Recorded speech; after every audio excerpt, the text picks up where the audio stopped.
हा एकवला आणि एकत्रित आलेला आहे, या गोष्टीचा आणि या गोष्टीचा आनंद आहे आणि त्यामुळेच या सरकारला निर्णय मागे घ्यावा लागला. निश्चितच सर, पण 5 तारखेची नेमके काय चित्र असेल? खरं तर दोन्ही ठाकरे बंधूंनी अद्यापही निर्णय घेतलेला नाहीये. एकीकडे राज ठाकरेंची देखील आज बैठक होते शिवतीर्थावरती.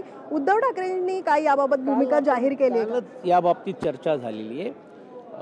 आनंद उत्सव म्हणण्यापेक्षा ही एकजूटची नांदी जी ठरलेली आहे ही सिग्निफिकंट ज्याला आपण म्हणतो की ऐतिहासिक आहे, यासाठी आपण आलो आणि हे सरकारला दाखवावं तर लागेल की बाबा नाही, तुम्ही असं केलं तर आम्ही आहोत एकत्र, फक्त बोलून नाही आहोत. म्हणून तो सुतोवाच केला. दोन्ही प्रमुख नेते दोन्ही पक्षाचेच बोलतील आणि मला असं वाटतं त्याच्यात आज संध्याकाळी किंवा फार तर उद्या 2 दिवसामध्ये त्याच्यातला निर्णय होईल. उद्धव ठाकरे आज शरद पवारांची देखील भेट घेण्यासाठी जात आहेत त्यांच्या निवासस्थानी. याच संदर्भामध्ये चर्चा होणार असल्याचं कळलं. याही चर्चा आहेत, दुसऱ्याही अनेक चर्चा आहेत. स्थानिक स्वराज संस्थेच्या बाबतीतली सुतोवाच त्यांनी केलं होतं. आपली काय त्यांच्यातली त्यांचं काय मत आहे किंवा काय, आणि पवारसाहेबांना ते नेहमीच आदरयुक्त भेटत असतात. मला असं वाटते आजच्या अधिवेशनाच्या अगोदर म्हणा किंवा उद्या ते त्यांना भेटणार आहे.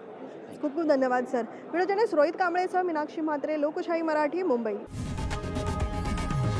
लोकशाही मराठी ऐका, पहा, जागरूक रहा.